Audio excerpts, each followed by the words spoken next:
नमस्कार साथियों, वेबसॉल के डिजिटल प्लेटफॉर्म पर मैं डॉक्टर अमित व्यास आपका स्वागत करता हूं। पिछले वीडियो में हमने एक बेसिक फॉर्मेट के बारे में जाना था कि पाइथन क्या है और पाइथन के इतने ट्रेंडिंग होने का क्या कारण है और हाल ही में किन किन प्लेटफॉर्म्स के ऊपर हम पाइथन को यूज़ करते हैं। लेकिन हम जानते हैं कि Python is a part of tech programming. जितने भी न्यू लेटेस्ट टेक ट्रेड्स है उनका जो सबसे पहला पार्ट है, या हम ये कह सकते हैं जो सबसे पॉपुलर फॉर्मेट है, वो आजकल पाइथन के रूप में हमें दिखाई दे रहा है। और जैसा कि हम ये भी जानते हैं कि अगर हम पाइथन के बेसिक फॉर्मेट की बात करें, अगर हम प्रोग्रामिंग के बेसिक फॉर्मेट की बात करें, तो हमें प्रोग्रामिंग के कुछ बेसिक फंडामेंटल का नॉलेज होना बहुत ज़्यादा। इन पार्ट ऑफ प्रोग्रामिंग में सबसे पहले टोकन को विशेष रूप से रीड किया जाता है। टोकन का मतलब smallest unit of any program है।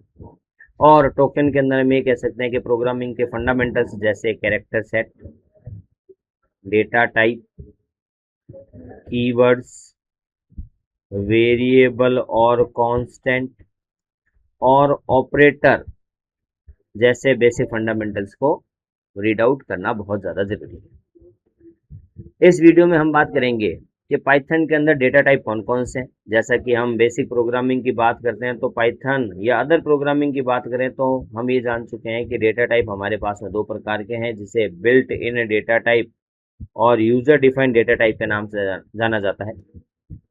जहाँ पर हमने अगर सी और सी प्लस प्लस के फॉर्मेट को देखा है तो बिल्ट इन में हम part of integer, float, character, string इस तरह के डेटा टाइप के बारे में बात करते हैं।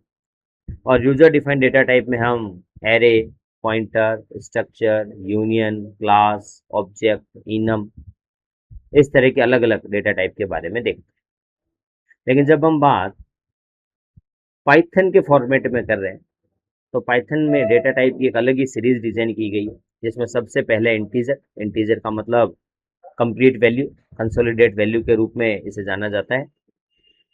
हिंदी में इसे पूर्णांक वैल्यू भी कहते हैं। जैसे हम नॉर्मल 100, 200, 900, माइनस के 200, चाहे वो नेगेटिव या पॉजिटिव है, इस तरह की वैल्यू को हम इंटीजर के रूप में जानते हैं। फ्लोट का मतलब डेसिमल संख्याएं हैं, दशमलव संख्या, जहां पर भी डॉट का प्रयोग किया गया। लाइक यहाँ पर आपको दिखाई दे रहा है 3.14, ये हमारे लिए फ्लोटिंग नंबर है।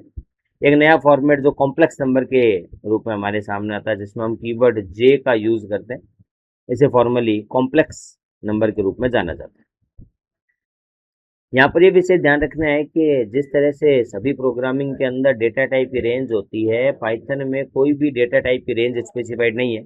यहाँ पर कोई भी 2 बाइट, 4 बाइट, 8 बाइट, 10 बाइट का फॉर्मेट डिजाइन नहीं किया गया।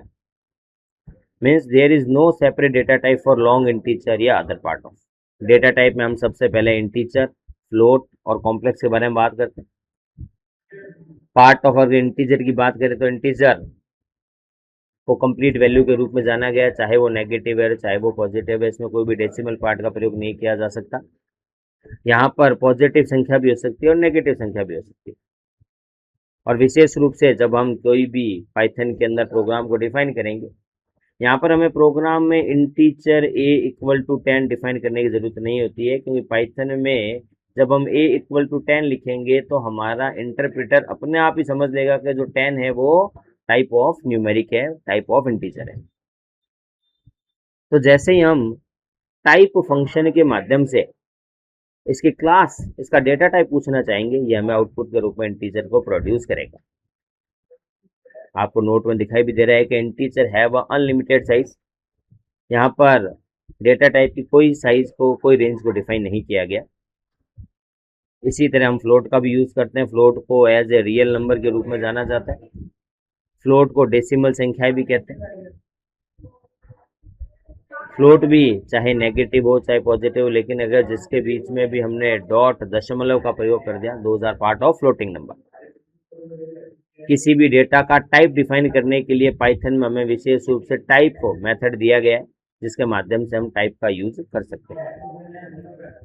Third one is a complex number. Complex number को इमेजिनरी पार्ट के रूप में डिफाइन किया जाता है, और इसमें हम मोस्ट प्रोबेबिलिटी जो है जे कैरेक्टर का यूज करते हैं वैल्यू को डिफाइन करने के लिए।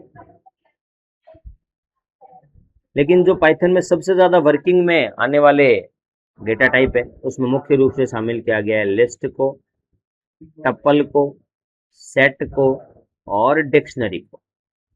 ये 4 डेटा टाइप विशेष रूप से यूज आते हैं, चाहे हम आगे किसी फ्रेमवर्क के साथ काम करें या किसी भी डेटा साइंस या मशीन लर्निंग के कंसेप्चुअल पार्ट को पढ़ेंगे। सबसे पहले हम लिस्ट के रूप में या जो है फॉर्मेट की बात करते हैं कि लिस्ट एक ऑर्डर्ड म्यूटेबल डेटा टाइप है जिसमें डुप्लीकेट वैल्यू अलाउड होती है और ये हेट्रोजीनियस फॉर्मेट को फॉलो करता है। Heterogeneous is a part of different things. और लिस्ट को क्रिएट करने के लिए हम सिंपली रेक्टेंगुलर ब्रैकेट का यूज करते हैं। यहाँ पर आप देख पा रहे हैं कि अगर आप a equal two rectangular bracket में 1 5 6 डिफाइन करते हैं तो ये एज ए एरे इंडेक्स की तरह ही वैल्यू स्टोर करेगा। 0 इंडेक्स, 1 इंडेक्स, 2 इंडेक्स और 3 इंडेक्स।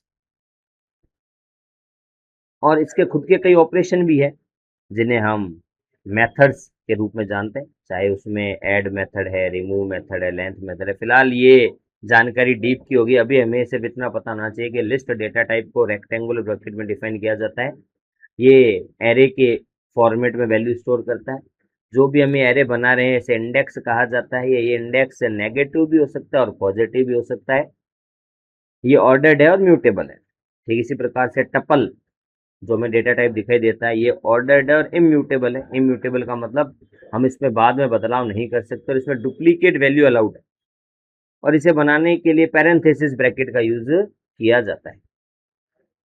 ठीक इसी प्रकार से हमें सेट डेटा टाइप मिलता है जिसे करली ब्रैकेट में डिफाइन किया जाएगा। ये अनऑर्डर्ड है। अगर हम इसके प्रोग्राम को एग्जीक्यूट करेंगे तो हमें डिफरेंट, मतलब जितनी बार भी प्रोग्राम रन करेंगे जो आउटपुट है वो डिफरेंट फॉर्मेट में, डिफरेंट सीरीज में दिखाई देगा।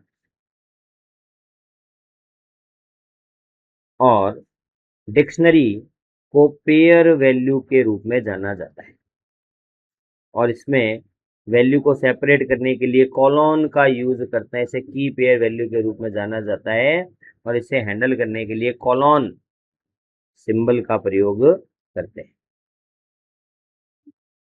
ये एक बेसिक फॉर्मेट है कि आपके पास में डेटा टाइप कौन कौन से हैं। तो डेटा टाइप के रूप में हम जहाँ शुरुआत करेंगे वो सबसे पहले हमारा इंटीजर होगा, जहाँ पर सेट ऑफ कंप्लीट वैल्यू को यूज किया जाता है। फ्लोटिंग में डेसिमल संख्याएं मिलती है।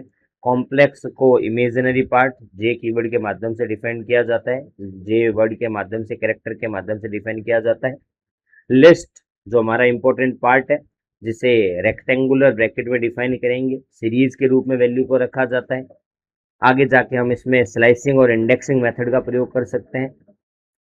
टपल को हम पैरेंथेसिस ब्रैकेट में स्टोर करते हैं, ये भी ऑर्डर्ड है, इम्यूटेबल है। ये भी सीरीज के रूप में वैल्यू को स्टोर करता है।